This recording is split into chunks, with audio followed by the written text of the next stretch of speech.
ମୁଣ୍ଡରେ ସିନ୍ଦୁର ବିନ୍ଦୁ, ହାତରେ ଶଙ୍ଖା, ସଅଳ ସଅଳ କାମ ସାରି ସାବିତ୍ରୀ ବ୍ରତ କରିଛନ୍ତି ସ୍ୱାମୀଙ୍କ ପାଇଁ। ଆଉ ଠାକୁର ବି ତାଙ୍କ ଡାକ ଶୁଣିଛନ୍ତି। ଗତ ବର୍ଷ ବିତିଯିବା ପରେ ପୁଣି ଏହି ବର୍ଷ ଆସିଛି ପବିତ୍ର ସାବିତ୍ରୀ ଅମାବାସ୍ୟା। ସ୍ୱାମୀଙ୍କ ସାଥିରେ ତାଳ ଦେଇ ପାଦରେ ପାଦ ମିଶାଇ ଚାଲିବେ, ସେଥିପାଇଁ ତ ମୁହଁରେ ଲାଜୁକୁଳିଆ ହସ।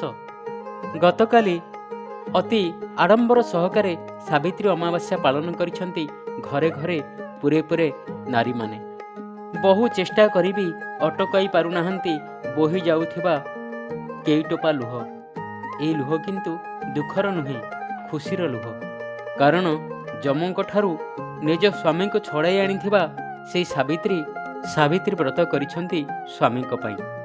ଆଉ ଠାକୁର ବି ତାଙ୍କ ଡାକ ଶୁଣିଛନ୍ତି। ଏ ପବିତ୍ର ଅମାବାସ୍ୟା ତିଥି ଶେଷ ହୋଇଛି। ପୁଣି ଆସନ୍ତା ଏହି ଅମାବାସ୍ୟାରେ ଆପଣମାନଙ୍କ ପାଇଁ ସାବିତ୍ରୀର ପବିତ୍ର ତିଥି ଆସିବ। Bureau report, Onkar news Odia.